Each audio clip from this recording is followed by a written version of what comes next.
Sir, আপনার কাছে আমার একটা প্রশ্নটা হলো এটা যে আমরা জ্যোতিষশাস্ত্র কেন বিশ্বাস করব এবং আমরা জ্যোতিষের কাছে কেন যাব? আমাদের কোনো সমস্যা হলে জ্যোতিষের কাছে কেন যাব? তার কতটা বিশ্বাসযোগ্যতা আছে জ্যোতিষের উপর? সেই বিষয়ে যদি আপনি আমাদের কিছু খুলে বলেন। মূল কথা হলো যে জ্যোতিষশাস্ত্র আমরা কেন বিশ্বাস করব, কিসের উপরে বেস করে জ্যোতিষশাস্ত্রকে বিশ্বাস করব, আর জ্যোতিষের গুরুত্ব কতটা, জ্যোতিষের উপরে ভরসা কতটা, এটাই তো প্রশ্ন। দেখুন, জ্যোতিষশাস্ত্র হলো বেদের অঙ্গ। আর আমাদের সনাতন ধর্মের মূল ধর্মগ্রন্থ হলো বেদ। বেদের মধ্যে সমস্ত ধরনের শিক্ষা পাওয়া যায়, যেমন জ্যোতিষ, আয়ুর্বেদ, তন্ত্র মন্ত্র, নৃত্য শিক্ষা, যোগশাস্ত্র, এই সমস্ত কিন্তু বেদেরই অংশ। বেদ কে লিখেছে এই সম্বন্ধে কোনো ধারণা আজ পর্যন্ত কারণ নেই। শুধু একটাই জিনিস জানা যায় যে ব্যাসদেব মুনি বেদকে মানুষের সুবিধার কারণে 4 ভাগে বিভক্ত করেছে: ঋগ্বেদ, সামবেদ, যজুর্বেদ, অথর্ববেদ। হিন্দু ধর্ম মতে বা আমাদের সনাতন ধর্ম মতে বলা হয় যে বেদ ভগবানের থেকে এসেছে। অর্থাৎ আমাদের প্রাচীনকালে লেখার কোনো সিস্টেম ছিল না, তখন শুধু শুনে মনে রাখা হতো, তাকে বলা হতো শ্রুতি। আর এই শ্রুতির মাধ্যমে ভগবান বেদের জ্ঞান মানুষকে দান করেছে। পরবর্তীকালে সেই শ্রুতিকে লিপিবদ্ধ করা হয়েছে। শুধুমাত্র প্রাচীন সংস্কৃতির মধ্যে যত গ্রন্থ আছে, বেদ সর্বাধিক পুরনো। হয়তো আরও অনেক প্রাচীন সংস্কৃতির প্রাচীন গ্রন্থ থাকতে পারে, কিন্তু সেগুলো মানুষের হাতে পড়েনি বা লুপ্ত হয়ে গেছে, ছিল না, আমি এ কথা বলছি না। তো দেখুন, আজ থেকে 5,000, 7,000, 10,000 বছর আগে যে গ্রন্থ রচিত হয়েছে, সেই গ্রন্থ একদম বিজ্ঞানের সমান, অর্থাৎ তার মধ্যে কোনো কুসংস্কার নেই। আমাদের সনাতন ধর্মে যা কিছুই আছে না কেন, সমস্ত কিছুই সায়েন্টিফিক আর জ্ঞানের। কিন্তু আমাদের সনাতন ধর্মের সমস্ত শিক্ষাগুলো গল্পের মাধ্যমে ব্যবহার করা হতো। বর্তমান সময়ে সেই গল্পই শুধু প্রচলিত আছে, আর জ্ঞানগুলো গল্প থেকে অনেকটা আউট হয়ে গেছে। তাই মানুষ কুসংস্কারাচ্ছন্ন হচ্ছে, অর্থাৎ মানুষ ভুলভাল কাজে লিপ্ত হচ্ছে, বা ঈশ্বরকে কিভাবে আরাধনা করতে হবে বা ঈশ্বরকে আরাধনা করলে কি হবে, এই না জেনে ঈশ্বরের আরাধনা করছে, বা ঈশ্বরের সম্পর্কে কিছু না জেনে সবাই ঈশ্বরকে ডাকছে, আমিও ডাকছি। তিনি কে, তাকে কিভাবে ডাকা যায়, তাকে ডাকলে কি লাভ হয়, এর কোনো ধ্যান ধারণাই অনেক মানুষের নেই। সবাই মানে তাই আমি মানি। আপনি যদি কাউকে জিজ্ঞাসা করেন আপনি ভগবানকে বিশ্বাস করেন, সে বলবে হ্যাঁ করি। কেন করি তা বলতে পারে। সবাই বিশ্বাস করে তাই আমি বিশ্বাস করি। তো দেখুন, আপনি যদি কোনো কিছু বিশ্বাস করেন আর কেউ ধরুন বিশ্বাস করে না, সেই দুটো বিষয় একই। কারণ আপনি সেই জিনিসটাকে বিশ্বাস করছেন যেই জিনিসের সম্বন্ধে আপনি কিচ্ছু জানেন না, আর সেই ব্যক্তিও যে বিশ্বাস করে না, সেও কিন্তু ঠিক তেমন জিনিসকেই অবিশ্বাস করছে যেই বিষয়কে সে কিচ্ছু জানে না। আমার কথা বুঝতে পারছেন তো? তো আমাদের বেদ সৃষ্টি হয়েছে 5 থেকে 7,000, 10,000 বছর আগে। তখন আমাদের মানব জাতি অনেক অনুন্নত ছিল।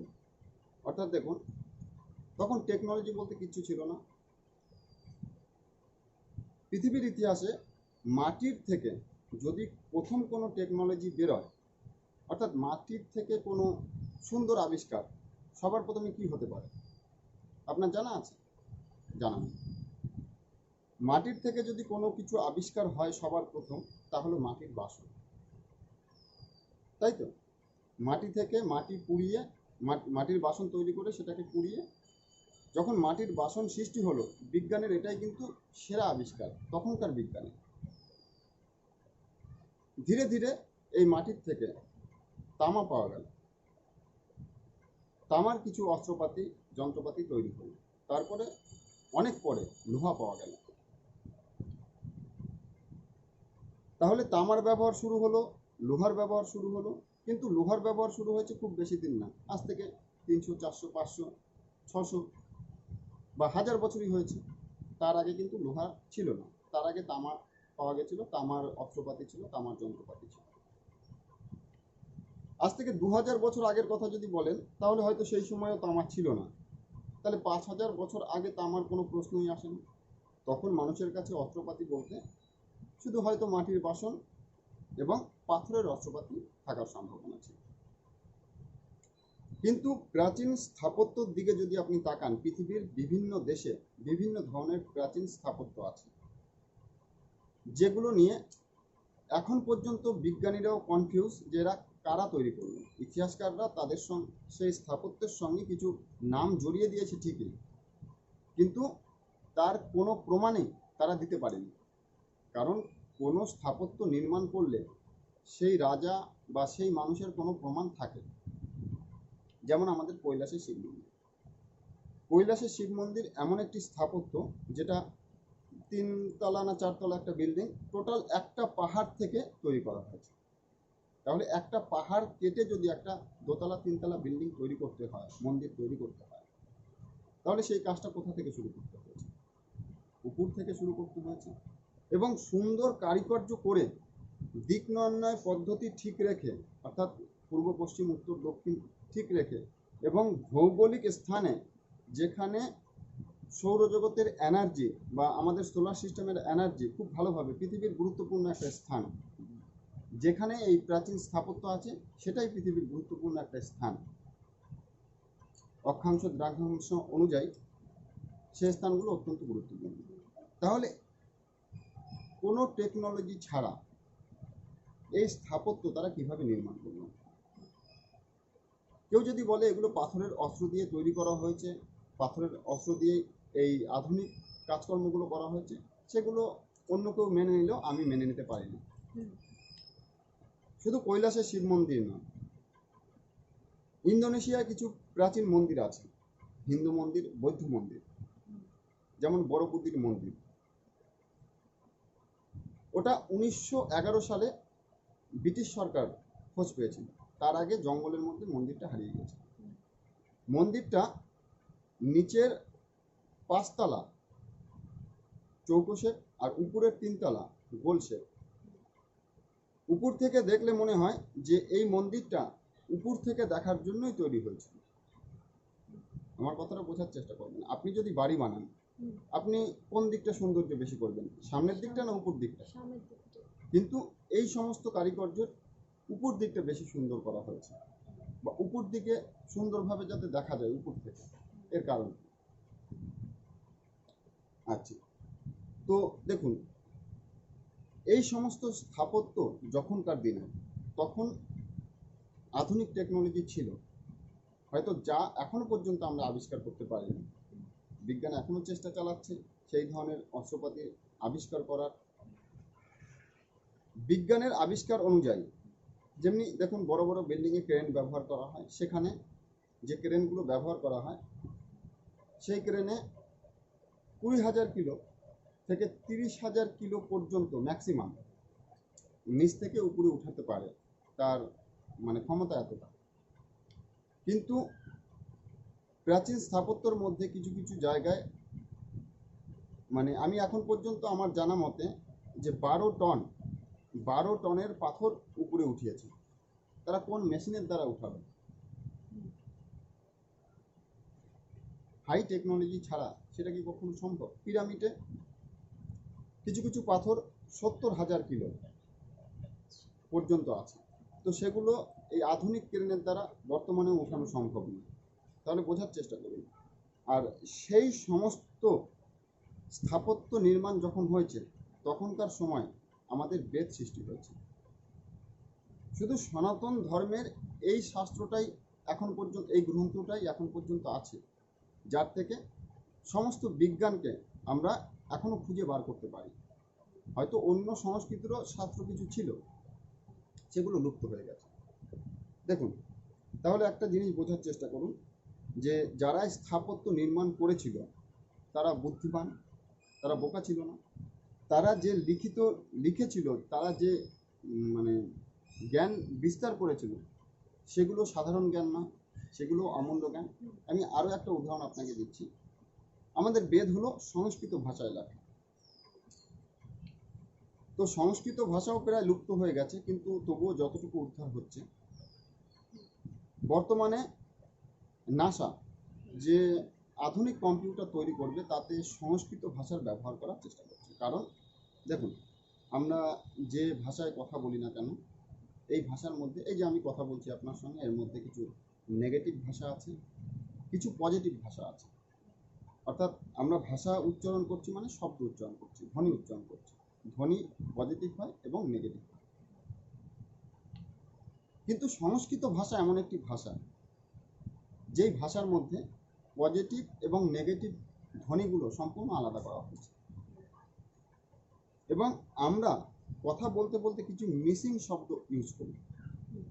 যেমন ধরুন, আমি কম্পিউটারকে বলছি, কম্পিউটার কিছু কিছু জায়গায় কনফিউজ হয়ে যাবে। যেমনি আমাদের বাড়ি মানে জল, আবার বাড়ি মানে ঘর।